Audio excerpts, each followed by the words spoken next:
C'est précisément ici qu'a habité Nicolas de Flamel, dans cette rue qui porte aujourd'hui son nom. Sa demeure était située au coin de la rue des Écrivains, aujourd'hui absorbée par la rue Rivoli, et de la rue dite Marivaux, devenue rue Nicolas de Flamel, à peu près à l'emplacement du numéro 1. Nicolas de Flamel fait partie des Parisiens les plus célèbres du Moyen-Âge. Son histoire mystérieuse a passionné de nombreuses générations de Parisiens.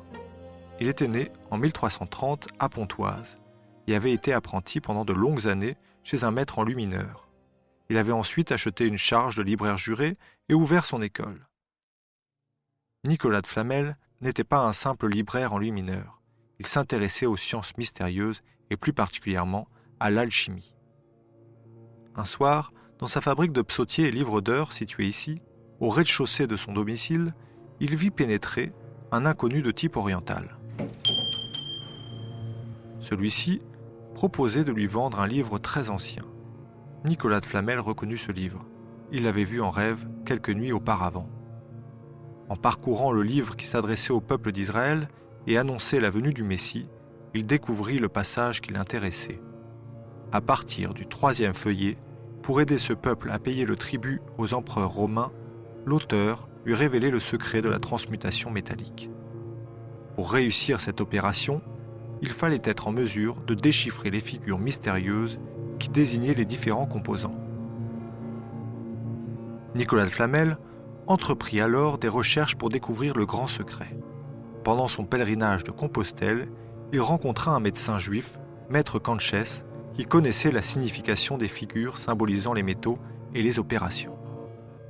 Sur son lit de mort, il lui aurait révélé l'existence de la pierre philosophale qui devait permettre la transmutation des métaux. Ainsi, un soir de janvier 1382, dans cette maison de la rue qui porte aujourd'hui son nom, Flamel serait parvenu à transmuer le mercure en or. C'est en effet à partir des années 1380 que Nicolas de Flamel réalise des dépenses importantes. Il fait construire à ses frais une arcade du Charnier des Innocents et fait décorer le petit portail de Saint-Jacques de la Boucherie, puis le portail de Sainte-Geneviève des Ardents. Il fait aussi bâtir, au 51 de la rue Montmorency, la maison dite du Grand Pignon.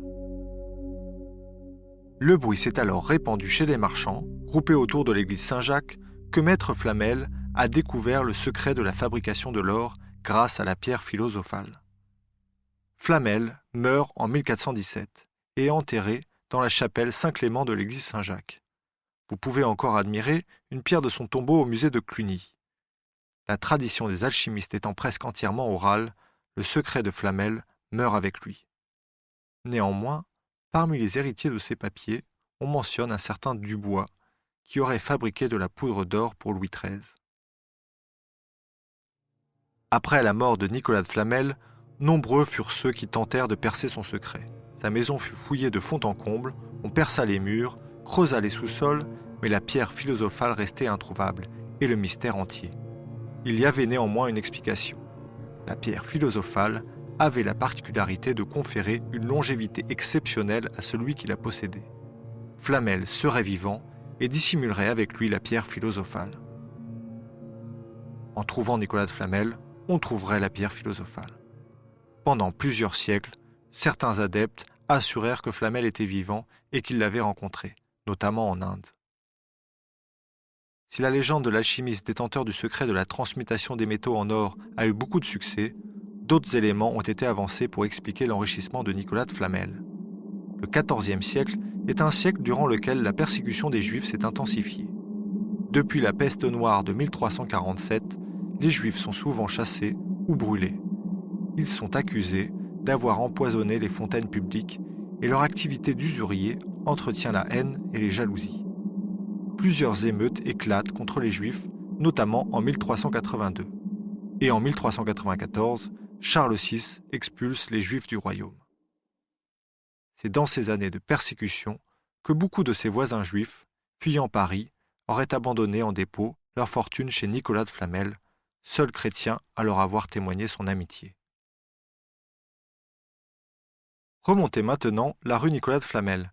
Vous traverserez la rue Pernelle, qui porte le nom de la femme de Nicolas de Flamel, et continuerez jusqu'à la rue des Lombards. Vous prendrez la rue des Lombards à droite, puis tout de suite sur votre gauche, vous emprunterez la rue Saint-Martin. une des plus vieilles rues de Paris. Rapidement sur votre droite, vous vous arrêterez devant le portail de l'église Saint-Méry.